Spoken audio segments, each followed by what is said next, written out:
The golden light of the morning sun spilled through the tall windows of the elegant restaurant, painting everything in a soft glow, yet something felt painfully wrong. A man in a dark suit, sitting quietly in the corner, noticed a trembling figure near the service counter. Her hands shook as she tried to balance a tray, her face pale, and her eyes red as if she'd been fighting back tears for hours. In that moment, the man's heart sank. He was not just another customer, he was Daniel Holt, the CEO of the very restaurant she worked in. But no one in the building knew that the calm, observant man sitting among them was the founder himself, working undercover to understand why the company he built from compassion now felt so cold. Before we continue, if you believe in kindness, compassion, and second chances, make sure to like this video, share it with others, and subscribe to our channel, Kindness Thread. Let's spread stories that remind the world of empathy and hope. Daniel had started the Silver Fork 10 years ago with nothing but a dream, a restaurant chain built not only on fine dining but also on respect for the people who made it possible, the servers, the cooks, the dishwashers. Yet lately, complaints about staff treatment and toxic management had reached his desk. The reports didn't sit right with him. The company that once prided itself on warmth now sounded mechanical, heartless.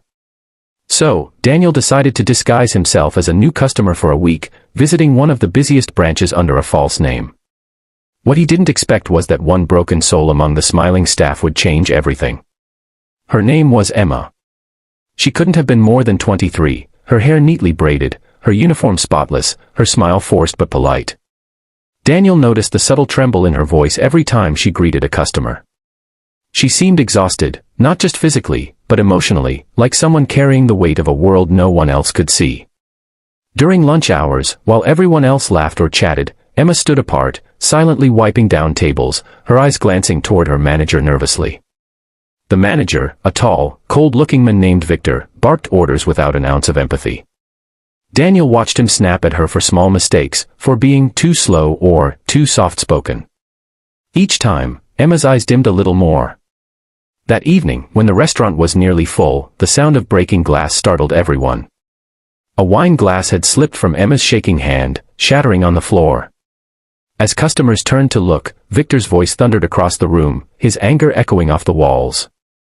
He humiliated her right there, calling her careless and useless. Daniel watched in silence as Emma bit her lip, blinking back tears, whispering an apology that trembled like a wounded bird. She bent to pick up the shards with her bare hands, even as they nicked her fingers. No one moved to help her, not even the other staff, who looked down in fear. Daniel's chest tightened. He wanted to intervene, to stop this cruelty, but he knew that one moment wouldn't reveal the truth. He had to understand what had pushed her to this breaking point. So he waited. Later, as the restaurant emptied and the staff began cleaning up, he noticed Emma slip quietly into the restroom. Minutes passed. Then 10. She didn't come out. Concerned, Daniel approached the hallway and knocked gently. No answer. Inside, he heard faint sobs, muffled, desperate sobs that could break the hardest heart. Emma was sitting on the cold tiled floor, her uniform stained with tears. In her trembling hands, she held an envelope, old and crumpled. On it was the logo of a hospital. Daniel didn't want to invade her privacy, but her quiet sobs tore through him. She wiped her eyes quickly, fixed her hair, and walked out, unaware that her boss, the real boss, had just seen her pain. The next day, Daniel arrived early. He sat at his usual corner table and watched again. Emma worked tirelessly, hiding her sorrow behind a polite smile. But when she thought no one was looking, her mask cracked, just a second too long. During her break, she stepped outside, sitting on the steps behind the restaurant, clutching the same envelope. Daniel followed quietly, his disguise still intact. He sat down a few feet away and gently asked if she was all right. At first, she hesitated, wary of strangers, embarrassed by her own tears. But something in Daniel's calm, genuine tone made her open up.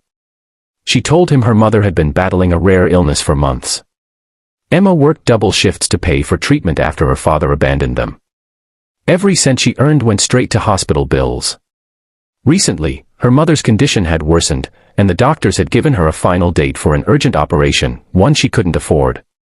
To make things worse, her manager had cut her hours, saying she was too distracted. The envelope in her hands contained her mother's medical estimate, an impossible number for someone barely surviving on tips. Daniel sat there silently, each word stabbing at his conscience. His company, built on kindness, had turned into a place that broke people like Emma. He realized that somewhere along the line, he'd lost touch with the people who gave his dream life. Tears welled in his own eyes, though he quickly blinked them away. He promised himself he wouldn't leave that restaurant the same man. That evening, Daniel quietly left without revealing his identity. The next morning, he called for an emergency meeting at the head office. Managers from multiple branches, including Victor, were summoned. When Victor walked in and saw Daniel sitting at the head of the table, his face drained of color. The CEO everyone feared for his precision and authority was no longer smiling. Daniel played the security footage from the restaurant, showing how staff were treated, how kindness had been replaced by cruelty. The room went silent. When the clip showed Victor berating Emma, Daniel's voice broke the silence. He spoke not as a CEO, but as a human being. When did we forget that our employees are people, not machines? His words echoed with quiet fury. Victor was dismissed that very day, and new training programs for staff empathy and welfare were announced. But Daniel wasn't done. That afternoon, he returned to the restaurant, this time not as a stranger, but as himself. When Emma saw him walking in with the regional manager beside him, her face turned pale. She thought she was in trouble for breaking the glass. Instead, Daniel smiled softly and handed her a small white envelope. She opened it with shaking hands. Inside was a letter confirming a full company-sponsored medical grant for her mother's surgery, and a note written in Daniel's own handwriting. For those who carry the world on their shoulders, you deserve someone to carry you too. Emma's tears flowed freely as the staff around her clapped. For the first time, she wasn't embarrassed to cry. She looked at Daniel, her voice trembling with gratitude, but he simply said, "You reminded me what this company was meant to be." Weeks later, Emma's mother's surgery was successful. Emma continued working at the Silver Fork, not out of necessity, but because it had become a place of hope again. Daniel's undercover mission didn't just change one life, it restored the heart of his company. The Silver Fork became known nationwide not only for its food but for the kindness that flowed through its walls. And somewhere, deep down, Daniel knew that fate had placed him in that restaurant on that exact day, to witness not failure, but redemption.